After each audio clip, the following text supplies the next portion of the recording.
আসসালামু আলাইকুম viewers, welcome back to my channel.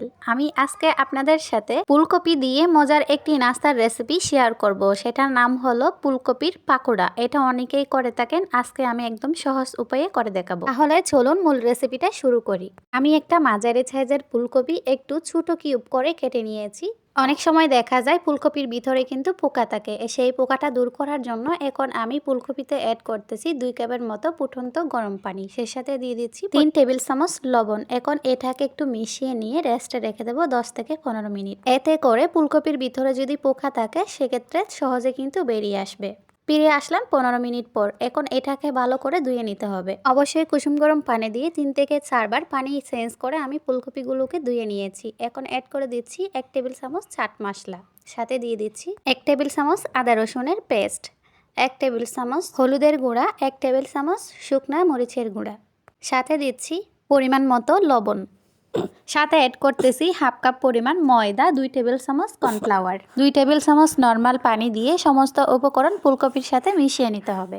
একটু সময় নিয়ে উপকরণগুলোকে ফুলকপির সাথে মিশাতে হবে যেন ফুলকপির ভিতর অবধি সব মশলাগুলো পৌঁছাতে পারে। এই পাকোড়া বানানো অনেক বেশি সহজ। আপনারা চাইলে বিকেলের চায়ের আড্ডায় এটা ঝটপটভাবে তৈরি করে পরিবেশন করতে পারেন। এটা খেতে কিন্তু অনেক বেশি মজার এবং ক্রিস্পি।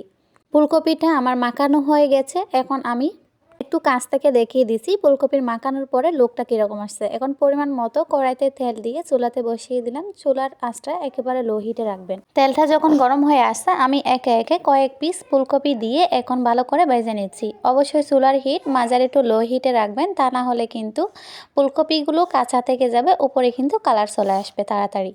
পাঁচটায় কয়েক মিনিট লো হিটে রেখে 10 থেকে 15 মিনিট পর আপনারা মাঝারি হিটে দিয়ে ফুলকপিগুলো ভেজে নিতে পারেন। দেখতে পাচ্ছেন কিছুক্ষণ ভেজে নেওয়ার পর কিন্তু কালারটা খুব সুন্দর চলে আসছে এবং ফুলকপিগুলো অনেক বেশি ক্রিস্পি হয়ে গেছে। এখন আমি একটা টিস্যুর উপরে নামিয়ে নিচ্ছি ফুলকপিগুলো। সেম পদ্ধতি ফলো করে আমি সবগুলো পাকোড়া ভেজে নিয়েছি। দেখতে পাচ্ছেন খুব সুন্দর একটা কালার চলে আসছে। এই ফুলকপির পাকোড়াগুলো দেখতে যেমন সুন্দর, খেতেও অসম্ভব মজার এবং ক্রিস্পি। আপনারা চাইলে এই শীতের সিজনে ফুলকপি দিয়ে ঝটপটভাবে এই নাস্তাটা তৈরি করে নিতে পারেন। আমার ভিডিওগুলো যদি আপনাদের কাছে ভালো লেগে থাকে তাহলে লাইক, কমেন্ট, শেয়ার করবেন এবং চ্যানেলটা সাবস্ক্রাইব করে নিয়মিত চ্যানেলের সাথে থাকবেন। আজকের ভিডিওটা এ পর্যন্ত। সবাই ভালো থাকবেন, সুস্থ থাকবেন। আল্লাহ হাফেজ।